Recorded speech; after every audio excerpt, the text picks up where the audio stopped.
Okay, so I can promise you with 100% certainty, if you don't pay attention to what I'm going to tell you in this video, you will fail your next job interview, guaranteed. And this is something that not enough people seem to speak about. And in fact, some people think it's a plus to speak in this way. But having spoken to a lot of recruiters, HR people and managers, I have discovered that no, it ain't. Okay. So this, I think, is going to be like the third video in a series of videos that I'm doing about job interviews. There will be a playlist button in the chat under here. So feel free to click it and catch up to all the videos. Theoretically, there's going to be 6 in the end. So what is this great problem you're probably wondering about? So here it is. I always tell my clients, avoid any kind of negative answers, regardless of what the provocation is. Human nature seems to be hardwired to instantly zone in on negativity. I've spoken to a lot of managers over the years who, when I say to them, how was that interview that you were going to do with this guy, your new client, there's oftentimes a point where they say the interview was going so well until the person said this. And invariably it was some kind of negative something or other. And usually a very trivial negative something or other. And it's just human nature, we zone in on the negative.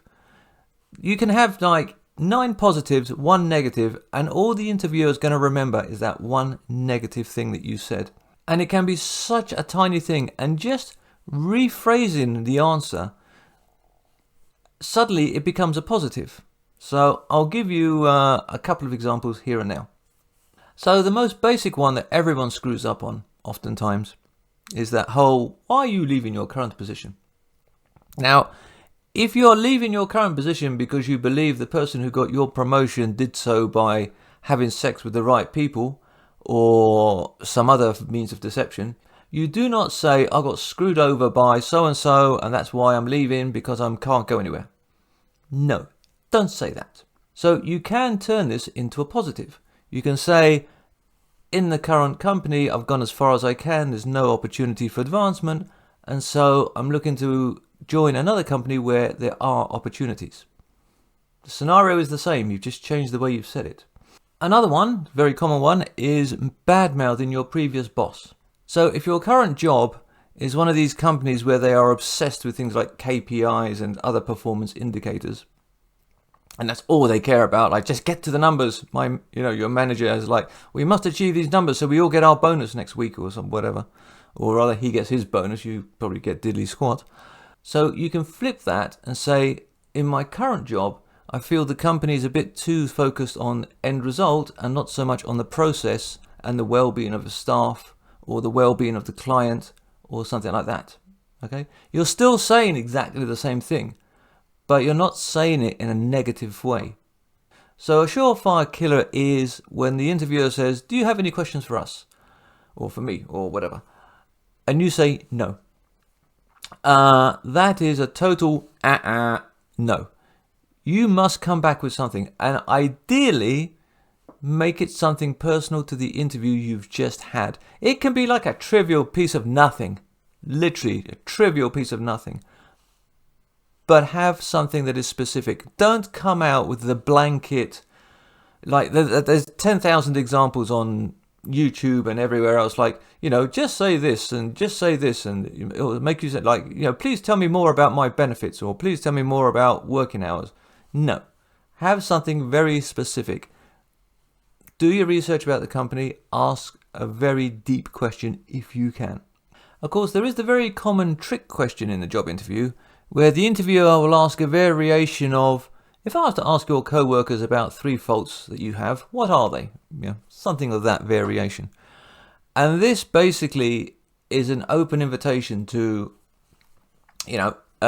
completely shoot yourself in the foot. So if you're one of these people who starts screaming and shouting and throwing things around the office when you're in danger of missing a deadline, instead of saying that, which would be a hell of a negative, you can turn it around. You can say, well, maybe I put a bit too much pressure on my co-workers and myself when we're in danger of missing a target. Okay, so although you're basically saying the same thing, it sounds a bit more, shall we say happy clappy? Something like that.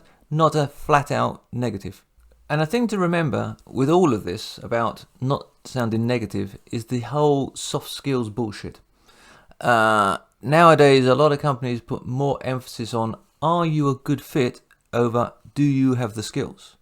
In fact, I've had a few clients who have gone for jobs that really they are wholly unqualified for, but they've managed to charm the interviewer or panel or whatever and got the job anyway, and then basically had to bullshit their way through the first couple of months while they frantically tried to learn skills that they didn't have.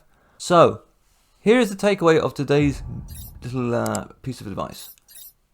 Turn all negatives into positives. If you just sit down and think about it, everything that you want to say that is negative can be turned into a positive. It just takes a little bit of thought and practice in front of the mirror maybe. Or just get friends and family to ask you questions, loaded questions, and try and figure out ways of always sounding positive. Give it a try. I promise you this will help you with your next job interview.